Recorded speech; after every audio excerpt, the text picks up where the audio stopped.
डरावनी रातें YouTube channel पर आपका स्वागत है। तो चलिए दोस्तों, पढ़ते हैं हमारी आज की कहानी की ओर। नमस्कार दोस्तों, मेरा नाम देव प्रकाश है और मैं जनरल वार्ड का एक डॉक्टर हूं। मैंने कई सालों तक इसी तरह से नौकरी की हुई थी और अब मेरी बदली यूपी के मऊ जिले में होने वाली थी। पहले मैं कई दिनों तक मऊ जिले के बड़े अस्पताल में जाता रहा क्योंकि मुझे ये पता नहीं था कि मेरी बदली यहाँ के किस गांव में होने वाली है। मैं कई दिनों तक यहीं जाता जा रहा था और तब मुझे मेरे पेपर्स मिले और मुझे पता लगा कि यहाँ के आसपास में एक गांव है जिसका नाम है रैनी। मेरी बदली वहाँ पर होने वाली थी। मुझे ये बताया गया था कि वहाँ पर एक छोटी सी डिस्पेंसरी है, वहाँ पर मेरी बदली होनी थी। लेकिन मैं ये भी जानता था कि वहाँ पर एक अस्पताल भी है, लेकिन उस अस्पताल में क्यों नहीं मेरी बदली हुई थी ये मैं नहीं जानता था। लेकिन अब क्या कर सकते थे, मुझे अब रैनी गांव में जाना था। ये वक्त दोपहर का होगा और मैं रैनी गांव की तरफ चल पड़ा। ये ज़्यादा दूर नहीं था, मऊ शहर से ये काफ़ी नज़दीक ही था और मैं अपनी बाइक उठाकर वहाँ पर पहुँच चुका था। ये बाइक मैंने उधार ली हुई थी। मैंने ये सोचा था कि जब मैं यहाँ पर थोड़ा सा सेट हो जाऊँगा तो यहाँ के लिए अलग बाइक ले लूँगा। लेकिन अब मैं ये बाइक उठाकर रैनी गांव पहुँच चुका था।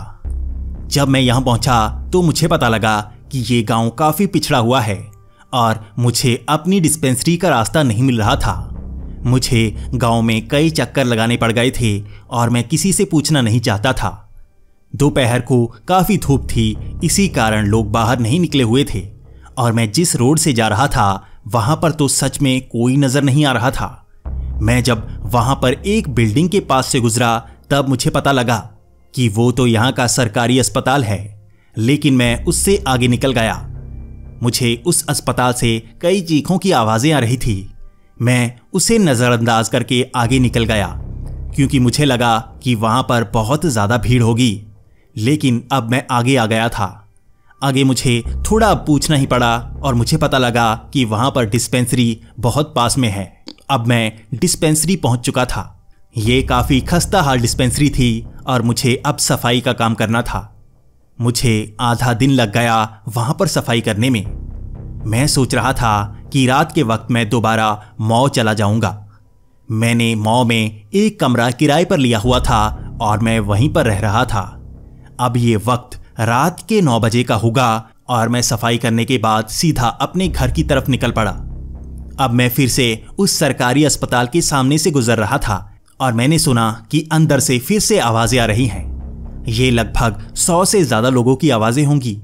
मैं ये सोच रहा था कि यहाँ पर तो बहुत भीड़ होती होगी, लेकिन मेरी बदली यहाँ पर क्यों नहीं हुई? आखिर मेरा रैंक इतना ऊंचा है, मेरी बदली तो यहाँ पर होनी चाहिए थी, बल्कि मुझे तो छोटी सी डिस्पेंसरी दे दी गई। इस तरह मैंने ज़्यादा सोचा नहीं और मैं अपने घर को आ गया। आज रात मैं बहुत थका हुआ था, इसलिए ऐसे ही सो गया। सुबह उठते ही मुझे दोबारा डिस्पेंसरी जाना था और अपना काम पूरा करना था। पहले तो मुझे थोड़ा सा पेपर वर्क करना था क्योंकि यहाँ पर कुछ ही कंपाउंडर थे और ज़्यादा बंदे मुझे नहीं मिले थे। वैसे भी मैं पहले से मेहनती रहा हूँ, इसलिए अब ये सारा काम मुझे ही करना था।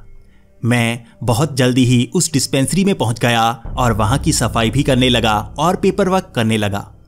मैंने देखा कि गांव की आबादी बहुत कम है और मैं इसे आसानी से संभाल सकता हूं।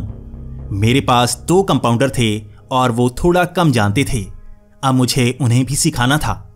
मैं तो ये सोच रहा था कि जो डॉक्टर यहाँ पर पहले रहा होगा, क्या उसे कुछ नहीं पता था? इन कंपाउंडर को उन्होंने ज़्यादा क्यों नहीं सिखाया? लेकिन अब मैं ज़्यादा कर क्या सकता था? मैं वहाँ पर काम करना शुरू कर गया। यहाँ पर पूरे दिन में 3 से 4 पेशेंट ही आए और मैं सोच रहा था कि यहाँ पर इतने कम पेशेंट क्यों आ रहे हैं। तभी मेरे दिमाग में आया कि यहाँ पर पास में वो अस्पताल भी तो है, सारे वहीं जाते होंगे।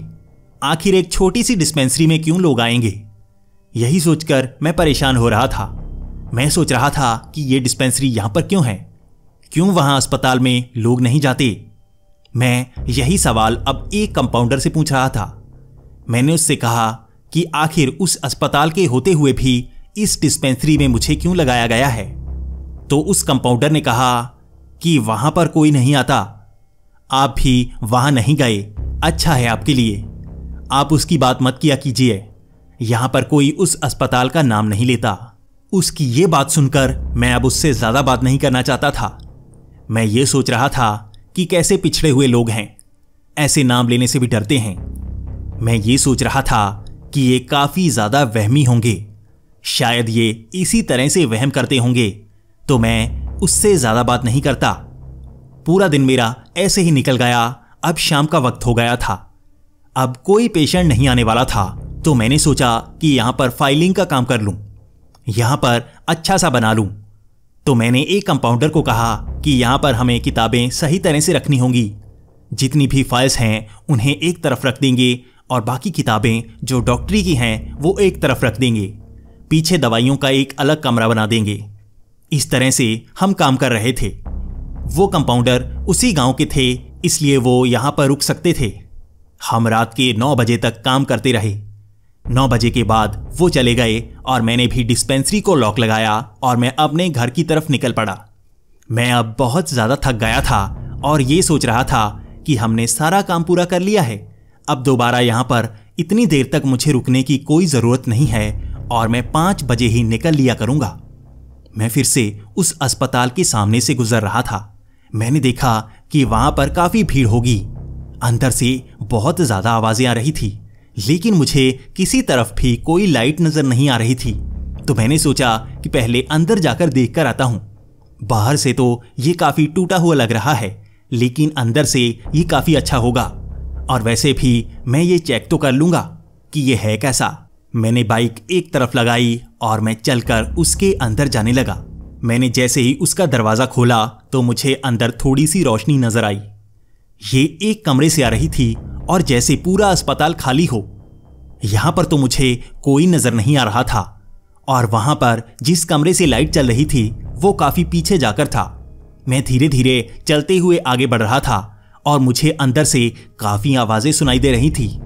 मुझे लग रहा था कि यहां पर सारी लाइट्स बंद कर दी गई होंगी, क्योंकि रात के 9 बज गए हैं। शायद यही कारण है।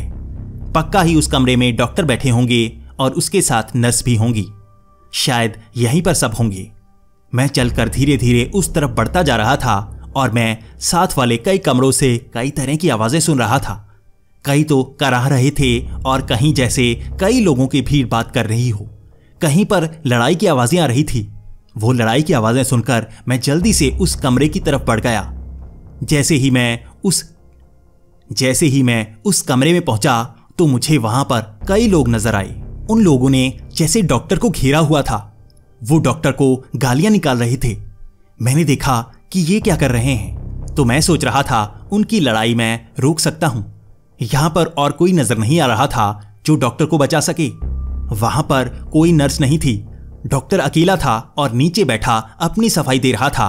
वहीं इतनी सारी भीड़ जैसे उसे घेर कर बैठी हो। उनकी बातों से ऐसा लग रहा था जैसे यहां पर किसी की मौत हो गई हो और उसका कारक उस डॉक्टर को माना जा रहा है। डॉक्टर ने सही से उस पेशेंट को नहीं देखा होगा, लेकिन मैं जानता था कि डॉक्टर की कभी कभी गलती नहीं होती और कभी कभी ऐसे हालात बन जाते हैं कि पेशेंट का सही इलाज नहीं कर होता। वहां पर दवाइयां कभी कभी अवेलेबल नहीं होती और डॉक्टर बड़ी मुश्किल से उस पेशेंट को देखते हैं। शायद यहां पर भी कुछ ऐसा ही हुआ होगा। वो भीड़ जैसे ही उस डॉक्टर को मारने की कोशिश करने लगी तो मैंने उसे रोकने की कोशिश की। मैंने कहा, रुक जाओ, ऐसे डॉक्टर को मारने से कुछ नहीं होगा। अगर कोई गलती हुई है तो तुम पुलिस को बुला सकते हो, केस कर सकते हो। मैंने ये शब्द जैसे ही कहे वो सारी भीड़ जैसे मेरी तरफ देखने लगी। वो पूरी तरह से चुप, मुझे बस घूरे जा रहे थे। मैं बहुत ज्यादा डर गया था, लेकिन सबसे अजीब कि वो डॉक्टर भी खड़ा हो गया और वो भी मुझे इसी तरह से घूरने लगा। मैं काफी ज्यादा डर गया था क्योंकि हालात ऐसे लग रहे थे। आपको भी अगर 50 लोगों की भीड़ इस तरह से घूर रही हो और कुछ बोल नहीं रही हो तो आप भी घबरा सकते हैं। मैं जल्दी से उस कमरे से बाहर आ गया और मैं वापस दरवाजे की तरफ जा रहा था, लेकिन मैंने देखा वो दरवाजा तो बंद है। मैंने उसकी कुंडी खोलने की कोशिश की, जैसे उसे बाहर से बंद किया गया हो। क्या मैं इसके अंदर फंस गया था? मुझे अब उस डॉक्टर के पास नहीं जाना था। अब मैं भागता हुआ किसी और कमरे में जाना चाहता था। मैंने देखा कि वहां पर कई कमरे थे। मैंने पहले कमरे का दरवाजा खोलना चाहा, लेकिन वो जैसे अंदर से बंद था। मैं भागता हुआ दूसरे कमरे की तरफ गया। वो दरवाजा भी बंद था, वो भी खुल नहीं रहा था, लेकिन अंदर से आवाजें आ रही थी। तो मैंने भी आवाज लगाई कि खोलो दरवाजा, जल्दी खोलो, लेकिन अंदर से कोई बाहर नहीं आया। मैंने 2-3 कमरे और ट्राई किए, कोई भी दरवाजा खुल नहीं रहा था। मेरे सामने वो डॉक्टर का कमरा, उससे अब वो लोग बाहर चलकर आ रहे थे। वो बड़े ही अजीब तरीके से मुझे घूरते हुए मेरी तरफ पड़ रहे थे। वो इतने लोगों की भीड़, मैं वैसे भी डर रहा था, लेकिन उनकी चाल कुछ अलग थी, उनके चेहरे कुछ अलग थे। इस अंधेरे में मुझे बहुत ज्यादा डर लग रहा था, लेकिन इस अस्पताल का दूसरा फ्लोर भी था। तो मैं भागकर सीढ़ियों पर गया और दूसरे फ्लोर पर चला गया। वहां पर रोशनी थी, वहां पर कई सारी नर्स थी। मैं अब थोड़ा सा शांत महसूस कर रहा था। यहां पर इस तरह से भीड़ को देखकर मुझे अब थोड़ा सा कम डर लगने लगा था। मैंने कई नर्सों से बात करने की कोशिश की, लेकिन वो तो जैसे मेरी तरफ देख भी नहीं रही थी। वो तो अपना अपना काम किए जा रहे थे। मुझे ये डर था कि वो मेरी मदद करेंगी या नहीं। यहां पर मुझे किसी और डॉक्टर से मिलना था, लेकिन मैं उनसे पूछ पूछ कर थक गया। वहां तो कोई मेरी बात सुन नहीं रहा था। मैंने देखा कोई मेरी तरफ देख भी नहीं रहा। मैंने कई कमरों में ट्राई किया, सबके दरवाजे बंद, कोई दरवाजा खोल ही नहीं रहा। वो नर्स जैसे ही उस दरवाजे के पास जाती, उन्हें खोलती और अंदर चली जाती। जैसे ही मैं उस दरवाजे को खोलने की कोशिश करता, वो दरवाजा नहीं खुलता। मैं बहुत ज्यादा डरने लगा था। आखिर ये हो क्या रहा है? वो इन दरवाजों को कैसे खोल रही हैं और मुझसे ये दरवाजे क्यों नहीं खुलते? मैंने पीछे मुड़ के देखा तो वो भीड़ अब मेरे पीछे आने लगी थी। मैं घबराने लगा था। यहां से बाहर जाने का कोई रास्ता नहीं मिल रहा था। इतना बड़ा अस्पताल और बाहर जाने का कोई और रास्ता नहीं, सब दरवाजे बंद, जैसे ये पूरा अस्पताल ही बंद हो। मैंने देखा वो भीड़ मेरे बहुत करीब आ चुकी थी और मैंने एक चीख मारी, बचाओ, बचाओ मुझे। लेकिन उसके बाद जो हुआ, मेरा डर और ज्यादा बढ़ने वाला था। वो सब नर्स अब मेरी तरफ घूरने लगी थी, वो भी बिल्कुल उन लोगों की तरह। मैंने देखा कि कई आवाजें आईं, वो जैसे सब दरवाजे खुल गए हों। मैं थोड़ा सा डरा और मैंने देखा हर दरवाजे से लोग बाहर आ रहे हैं। वो सब मेरी तरफ घूरते जा रहे हैं। ये सब एक जैसे नजर आ रहे थे। मैंने ध्यान से देखा तो सबके चेहरे जैसे सफेद थे। वहां पर कई पेशेंट थे।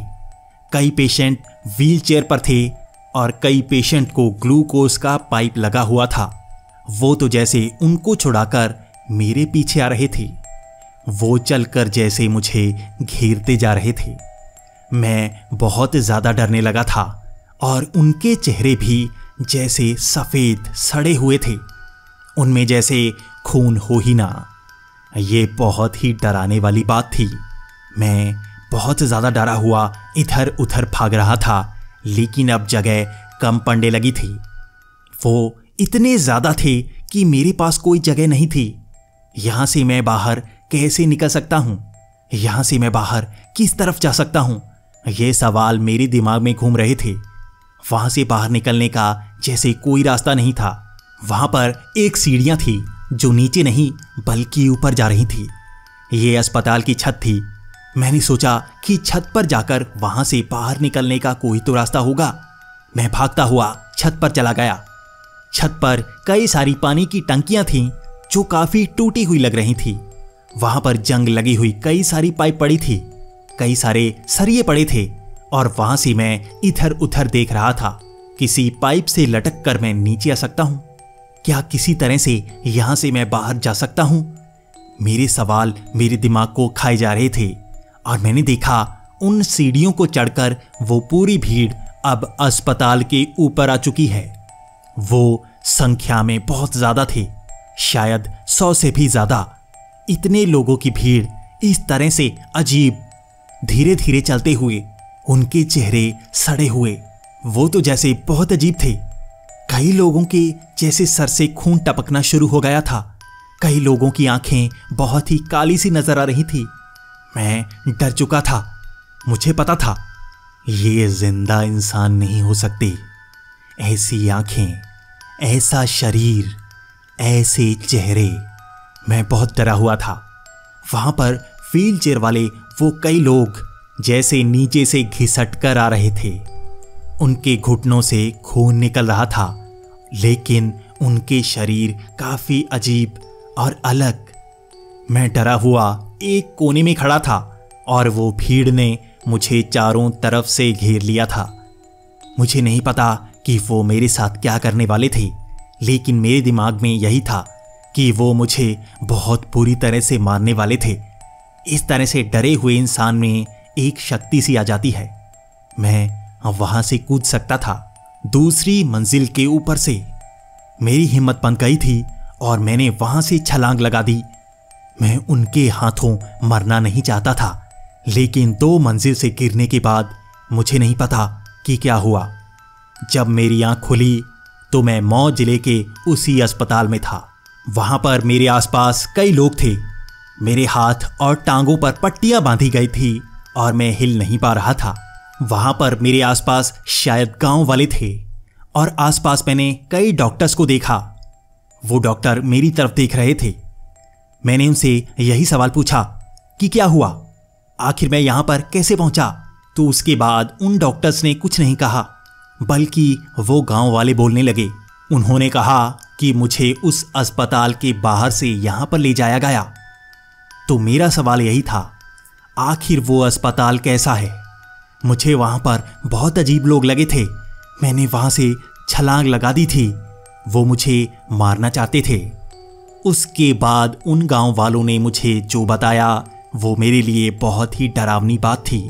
उन्होंने बताया कि वो अस्पताल पिछले कई सालों से बंद है। वहां पर कोई नहीं जाता, ना ही कोई डॉक्टर और ना ही कोई और। कहते हैं वहां पर भूत प्रेत रहते हैं। कई साल पहले गांव में 2 गुटों में लड़ाई हो गई थी। उसमें कई लोग जख्मी हुए थे। वो सब इसी अस्पताल में भर्ती कराए गए थे और डॉक्टर यहां पर सिर्फ एक ही था। वो सबको नहीं देख सकता था। नर्स भी बहुत कम थीं, इसीलिए कुछ लोगों की मौत हो गई। उसके बाद गुस्साई भीड़ ने डॉक्टर को भी मारा और वहां पर फिर से लड़ाई हुई, जिसके बाद वहां पर कई लोगों की मौत हो गई। कहते हैं तब से वो आत्माएं यहीं पर रहती हैं। यहाँ पर तो दिन के वक्त भी कोई नहीं आता। कहते हैं कि यहाँ पर दिन के वक्त भी पास से गुजरने से आवाजें सुनाई देती हैं और ये चीखने की आवाजें, लड़ने की आवाजें होती हैं। इन बातों को सुनकर मैं बहुत ज्यादा डर गया था।